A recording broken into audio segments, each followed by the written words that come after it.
Hello and welcome to TutorTube, where the Learning Center's lead tutors help you understand challenging course concepts with easy-to-understand videos. My name is Natalie Taylor, lead tutor for biology and chemistry. In today's video, we will explore the steps of transcription and translation. Let's get started. For today's learning objectives, we will learn the steps within the process of DNA transcription and translation, and we will be able to predict the ending polypeptide chains when giving a starting DNA template. What is the purpose of transcription and translation? Genes are encoded in the DNA sequence, but in order for those genes to be expressed, the DNA must be transcribed and translated. The steps of transcription and translation use the instructions from DNA to form proteins needed for organisms to function. Essentially, proteins are our genes being expressed.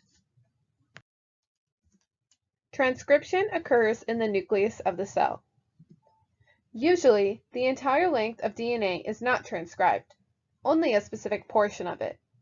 We call that specific length the transcription unit. A promoter sequence is a specific DNA sequence that is upstream, basically right before the transcription unit, that lets the enzymes involved in transcribing know where to start. Usually, the promoter box is called the TATA box because it is a sequence of DNA nucleotides TA, TA, AA, AA.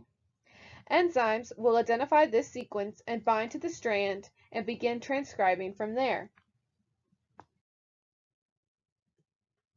RNA polymerase is the enzyme that identifies the sequence and transcribes the DNA. It copies the DNA downstream of that TATA box. When it copies the DNA, it forms a copy of the DNA in mRNA, also known as messenger RNA. RNA is similar to DNA, but the structure of the sugar base varies slightly. Additionally, when transcribing the DNA, RNA does not have the nitrogenous base thymine. In its place, RNA uses uracil. Once the RNA polymerase reaches a termination sequence in the DNA, it will pop off the strand with the mRNA fully complete. The image on the screen is a representation of DNA being transcribed. RNA polymerase uses the 3' to 5' template strand to base the 5' to 3' mRNA strand on. But it can sometimes be easier to think that the mRNA strand sequence will be an exact copy of the 5' to 3' strand of DNA, with the exception of all the thymines being replaced with uracil. Transcription finishing touches. Before the mRNA can leave the nucleus to be translated, a few more steps have to happen. First, a 5' cap and a poly A tail are added to each end of the mRNA strand. The 5' cap is a specific guanine type cap, and the poly A tail is essentially just a long strand of adenines. The cap and the tail helps protect the mRNA from degradation. These two images show the 5' cap and the poly A tail being put onto the mRNA strand. Notice that the 5' cap goes on the 5' end of the strand and the poly A tail goes on the 3' end. mRNA have introns and exons, but only exons have sequences that encode for actual genes. Thus, the introns need to be removed. The spliceosome is what removes it. It essentially edits the mRNA strand by cutting out the introns. Remember, the introns are the intermediate segments between the important exons. Once the introns are removed, all the exons are combined and put together to make one complete strand again. The final mRNA strand is now ready to leave the nucleus. It's important to note that sometimes mRNA with introns and exons can be referred to as the pre-mRNA. The top image shows a eukaryotic and a bacterial gene. The red represents exons, and the orange represent introns. Bacterial genes, and other prokaryotic organisms, do not have any introns, so their mRNA have no introns in them that need to be cut out. However, in eukaryotic cells, DNA is a combination of introns and exons, which leads to introns having to be cut out of the mRNA copy. In the second image on the lower half of the screen, it shows the pre-mRNA strand being cut and spliced together. The yellow represents the introns and the blue represents the exons. The introns are removed and then the exons are combined all together. The mRNA strand can now be translated into an actual protein sequence. This occurs in the ribosomes of the rough endoplasmic reticulum. This means that the mRNA has to leave the nucleus to reach the rough ER. Ribosomes are a mixture of proteins and rRNA, another form of RNA. The rRNA acts as a binding site within the ribosomes. tRNA, aka transfer RNA, have a specific sequence of nitrogenous bases on one end and an amino acid on the other. The mRNA is fed through the ribosome where it reads the strand sequence in triplet codons. Basically, it is looking at the strand sequence in segments of 3. The tRNA with a complementary sequence to the mRNA triplet is then matched to the codon and attached.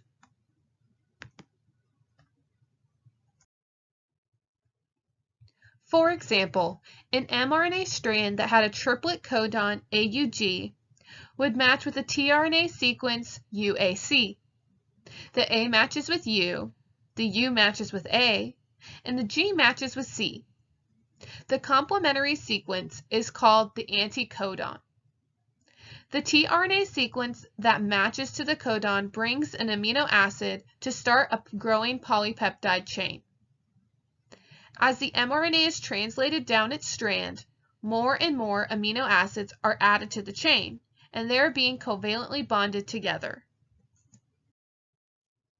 The ribosome has 3 binding units within it, the E, P, and A site. As the mRNA is fed through the ribosome, the tRNA comes in and attaches to the A site. The amino acid on that tRNA is then linked to the growing peptide chain at the P site. Then the tRNA exits through the E site. It's important to note that only 2 sites are ever filled at a time, either A and P or E and P. The image in the top corner of the screen shows the A, P, and E site on the ribosome. The mRNA binding site, basically where the mRNA strand is fed through, is also labeled in the image. The following slides show images of translation in action. In the first step, a new tRNA is bound to the A site. In step 2, the amino acid on the tRNA is then attached to the growing peptide chain. In step 3, the top subunit of the ribosome slides over and it moves the tRNA to site E and P. In step 4, the small subunit of the ribosome slides over and the tRNA in the E site is ejected out. Then the cycle repeats itself and step 1 begins again with the new tRNA strand binding into the A site. Which amino acids do the tRNA bring in translation? There are a total of 20 different amino acids, but with each spot in the codon having 4 base options, there are more than 20 possible codon combinations. So multiple codons can code for the same amino acid. Usually, when determining the corresponding amino acid for the template of mRNA, we match codons, not the anticodon, with specific amino acids. The following image on the screen shows a chart of all the possible codons and the amino acids they encode for. Notice that the codon AUG is highlighted red. This is because it is known as the start codon. Almost every protein sequence will begin with the codon AUG encoding for methionine. Also notice that UAA, UAG, and UGA are stop sequences, resulting in the end of the growing peptide chain.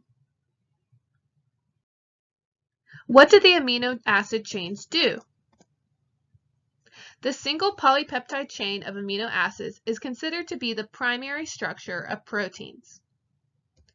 The chain will then bend, fold, and bond together to form secondary and tertiary structures, resulting in 3D structures of the protein. If multiple chains are folded together, it forms a quaternary structure. These proteins that the chain encodes for can be structural proteins or enzymes needed throughout the cell. To practice, let's look at this DNA template strand. 3' TAC, GCC, TAA, GAT, 5'. First, what's its corresponding coding strand? Essentially, what's its complementary DNA strand? Its coding strand would be 5' TAG, CGG, ATT, CTA 3'. Based off the coding strand, what would the mRNA sequence be? Its mRNA strand would be 5' AUG, CGG, AUU, CUA 3'. Remember, the mRNA strand will be a copy of the coding strand DNA with all the T's replaced with U. Now, let's practice translation on that mRNA strand. As a reminder, our mRNA strand is 5' AUG, CGG, AUU, CAU 3'. Based off this, what anticodon would match to each triplet codon? AUG would match to UAC. CGG would match to GCC. AUU would match to UAA, and CUA would match to GAU. Now, what amino acid string will the mRNA code for? The amino acid sequence will be methionine, arginine, isoleucine, and leucine. Remember, to find the amino acid sequence, we have to match the codon to the corresponding amino acid based on the charts shown earlier. To summarize, transcription occurs in the nucleus, where RNA polymerase makes a copy of the DNA strand into mRNA. Remember that RNA replaces all thiamines with uracil. Before leaving the nucleus, the mRNA must have the introns removed and a 5' cap and a poly A tail are placed on each end. Translation occurs in the ribosomes of the rough ER, where the ribosomes provide a binding site for the tRNA to read the mRNA and bind amino acid sequences together. The long chain of amino acids then fold on themselves to form a functioning protein. The images in this presentation were pulled from the OpenStax textbook, Crash Course, and the Essential Cell Biology textbook. Thank you for watching TutorTube. I hope you enjoyed this video. Please subscribe to our channel for more exciting videos. Check out the links in the description below for more information about the Learning Center and follow us on our social media. See you next time!